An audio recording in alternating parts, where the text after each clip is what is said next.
Hello everyone. आज हम लोग last time linear equation two variable पढ़ रहे थे, तो उसमें हमारा एक टॉपिक हम लोग का मिस हो गया था, जो है हमारा है condition for solvability of linear equation.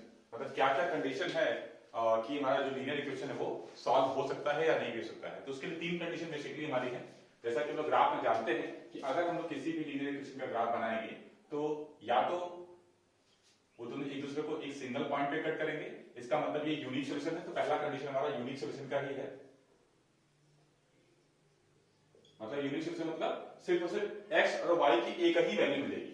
मतलब हम ये बोले कि a1x plus b1y plus c1 is equals to 0 and a2x plus b2y plus c2 is equals to 0 में इन दोनों इक्वेशन में हमारा x और y की सिर्फ एक एक वैल्यू मिलेगी तो हम लोग यूनिक सॉल्यूशन बोलेंगे। और उसका ग्राफ जब भी ड्रॉ करेंगे तो वो सिंगल पॉइंट पे कट करेगा, इसका मतलब वो यूनिक सॉल्यूशन होगा। इसके लिए कंडीशन क्या होती है कि a1 अपॉन a2 का जो रेशियो होता है वो b1 अपॉन b2 के इक्वल ही नहीं होता है।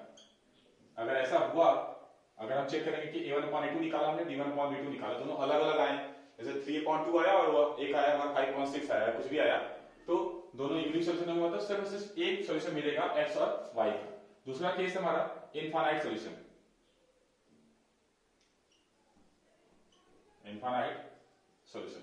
इनफाइनाइट सॉल्यूशन का हमारा जो केस होता है, अगर हम ग्राफ प्लॉट करेंगे तो जो लाइन हमने पहली लाइन ड्रॉ की है उसी के ऊपर दूसरी लाइन मिल जाएगी हमारी, सेम उसी के ऊपर हमारा दूसरी लाइन अगर मिल जा रही है तो इसका मतलब सारे पॉइंट्स जो है सबके सब सॉल्यूशन हो गए, मतलब इनफाइनाइट सॉल्यूशन हो गए। इसके लिए केस हमारा होता है a1 upon a2 equal to b1 upon b2 equal to c1 upon c2। मतलब तीनों का रेशियो होगा हमारा इक्वल होगा और ग्राफ हमारा एक के ऊपर एक मिल जाएगा, तो इनफाइनाइट सॉल्यूशन है। इन दोनों को हम लोग कंसिस्टेंसी बोलते हैं। क्या बोलते हैं? कंसिस्टेंस। ठीक है, कंसिस्टेंस हमारा बोलते हैं, कंसिस्टेंसी भी होता है हमारा, क्योंकि कंसिस्टेंस का मतलब ये होता है कि अगर आपको सॉल्यूशन मिल जाए, चाहे वो यूनिक मिले, एक मिले, चाहे इनफाइनाइट मिले, तो कंसिस्टेंस भी होता है और होमोजीनियस भी होता है। होमो, ये बहुत ही इंपॉर्टेंट वर्ड्स हैं, क्योंकि हमारे एग्जाम में कभी कभी डायरेक्टली ये ना देखे होमोजीनियस पूछ देगा, तो होमोजीनियस का मतलब ये दोनों केस हमारा होमोजीनियस को फॉलो करते हैं। कंसिस्टेंसी का मतलब ये होता है कि ये यूनिक सॉल्यूशन और इनफाइनाइट सॉल्यूशन दोनों की तरफ फॉलो कर रहे हैं। ठीक है, तो अब हमारा थर्ड केस है जिसमें हमारा सॉल्यूशन मिलेगा ही नहीं, नो सॉल्यूशन का केस है। नो सॉल्यूशन मतलब एक भी सॉल्यूशन नहीं मिलेगा। तो ग्राफ में नो सॉल्यूशन जो हमारा बनेगा वो कुछ इस तरह से बनेगा कि एक लाइन ड्रॉ की और दूसरे लाइन इसके पैरेलल हो जाए, तो एक दूसरे को ये कभी एक दूसरे को कट ही नहीं करेंगे, तो एक भी सॉल्यूशन मिलेगा ही नहीं। इसका जो कंडीशन हमारा है a1 upon a2 equal to b1 upon b2 does not equal to c1 upon c2। ये हमारा इनकंसिस्टेंट भी होता है, इसी को हम लोग इनकंसिस्टेंट भी बोलते हैं। और होमोजीनियस में ऐसा कुछ नहीं था कि होमोजीनियस ये तो नॉन होमोजीनियस है, ऐसा कुछ नहीं है। ये दोनों को होमोजीनियस, हम होमोजीनियस इन दोनों को बोलते हैं। ठीक है, तो ये रहे तीनों केस हमारे। पहला केस a1 अपॉन a2 ये हो गया, दूसरा केस हमारा ये हो गया और तीसरा केस हमारा ये हो गया। ये तीनों केस है और ध्यान से देख लीजिए, ग्राफ भी हमारा इसी तरह का बनेगा, ग्राफ भी हमारे इसी तरह का प्लॉट होंगे। तो अब हमारे क्वेश्चन हमारा है find the value of k की वैल्यू बताइए which have a pair of linear equation has no solution. Condition दिया है नो सॉल्यूशन का। तुमको यहां दो क्वेश्चन मैंने लिए हैं। हाँ, पहला क्वेश्चन कर लेते हैं, फिर इसको मैं इरेज करके दूसरा क्वेश्चन करूंगा। हैज नो सॉल्यूशन कहने का मतलब ये हुआ कि अगर हम यहां पर इक्वेशन दिया है kx plus 3y is equals to k minus 2 और दूसरा दिया है 12x plus ky is equals to k। ठीक है, अब यहां पर हम लोग अलग अलग क्या करेंगे, हम जानते हैं it is given that equations have no solution। no solution मतलब एक भी सॉल्यूशन नहीं है। तो कंडीशन क्या है हमारा नो सॉल्यूशन का? नो सॉल्यूशन का कंडीशन हमारा a1 upon a2 upon b1 upon b2 does not equal to c1 upon c2। चलिए तो हम लोग कंडीशन लिख लेते हैं a1 upon a2 equal to b1 upon b2 does not equal to c1 upon c2।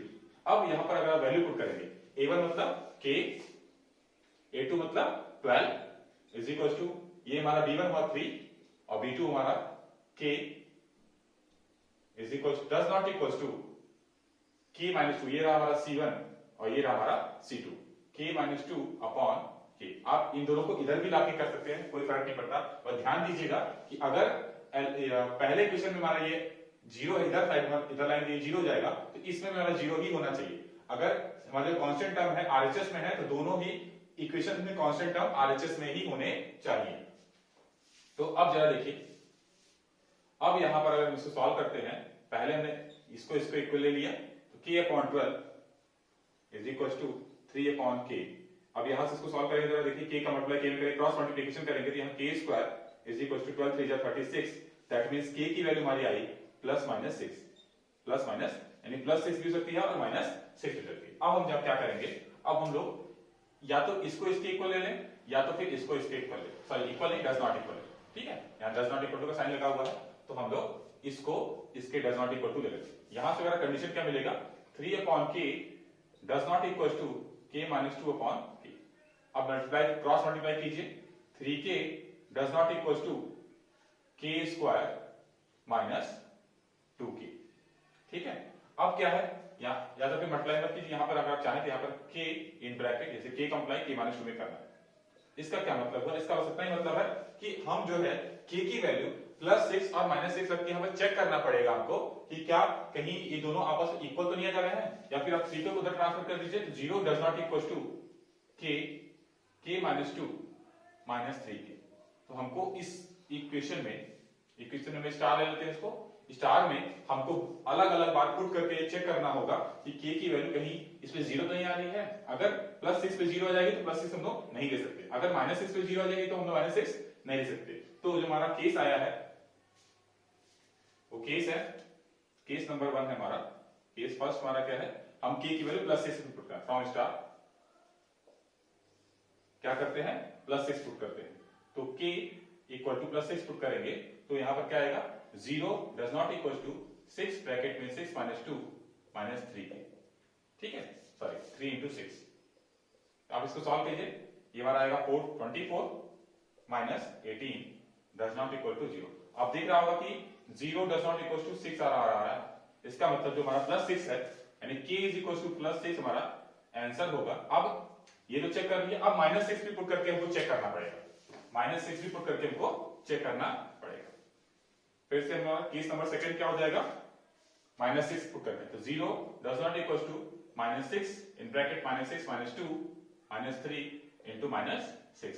यहां से हमारा 0 डज नॉट इक्वल टू, ये हो जाएगा 8 4 -48, सॉरी +48, और ये हो जाएगा हमारा +6 इज 18। तो देख रहा 48 पॉजिटिव, ये 18 पॉजिटिव, दोनों ऐड करेंगे तो 0 के इक्वल कभी आएगा ही नहीं, यानी k की वैल्यू -6 भी हमारा आंसर होगा, ठीक है। अगर किसी एक की वैल्यू पुट करने पर 0 आ जाता, इसका मतलब वो आंसर हम लोग उसको छोड़ देते, ठीक है।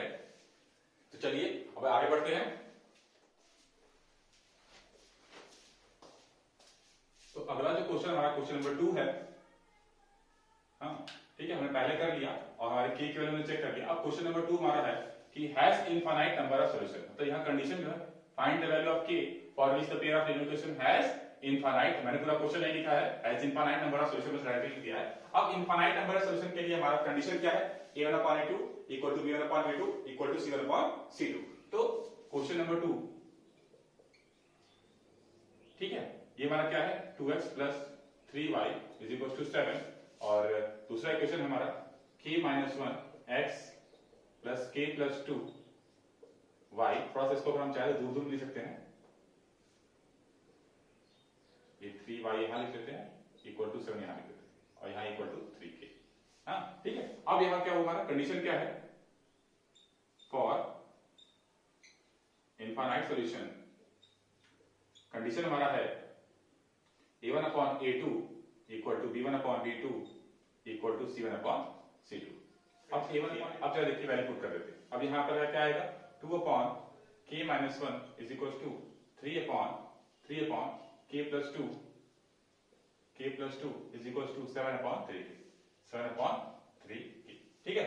इतना लिखने के बाद अब हम क्या करना है, फर्स्ट को थर्ड के इक्वल कर सकते हैं, सेकंड को थर्ड के इक्वल कर सकते हैं, ठीक है, या फिर फर्स्ट को सेकंड के इक्वल कर सकते हैं। तो हम लोग कुछ भी ले सकते हैं, पहले हम फर्स्ट को थर्ड के इक्वल लेते हैं, फर्स्ट को थर्ड के इक्वल लेते हैं। Now 2/k - 1 is equal to 7/3k, cross multiply कर दीजिए, 6k is equal to 7k - 7। अब इस 7 को किधर लेके आइए, ये क्या हो जाएगा हमारा 6k - 7k is equal to -7, that means -k is equal to -7 minus minus cancel out हो गया, k is equal to plus 7। ठीक है, k की वैल्यू प्लस 7 आई। अब हम लोग क्या करते हैं, सेकंड को थर्ड के इक्वल लिखते हैं, 3 अपॉन k प्लस 2 हमारा सेकंड है और थर्ड क्या है हमारा 7 अपॉन 3k। ठीक है, तो यहां से क्रॉस मल्टीप्लाई करेंगे, 3 से जा 9k is equal to 7k plus 14, 7 7 7 2 जा 14, इसको उधर लेके आइए, तो 9k minus 7k is equal to 14, that means 2k is equal to 14, यहां से कैंसिल हुआ, हमारा k इज इक्वल टू कितना आया 7, यहां से भी k की 7 आई।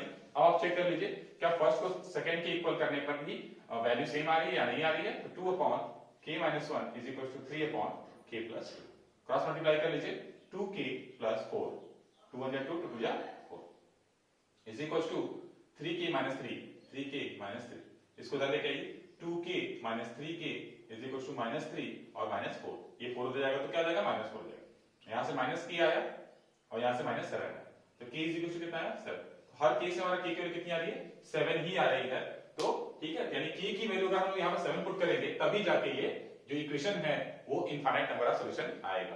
तो ये हमारा बहुत ही इंपॉर्टेंट क्वेश्चन है 2 नंबर के लिए, 2 नंबर में हमारा क्वेश्चन ये फिक्स रहता है हर साल, तो 2 नंबर में ऐसा क्वेश्चन आएगा ही आएगा, तो आप इसको जरा ध्यान से देखिएगा। ठीक है, थैंक यू।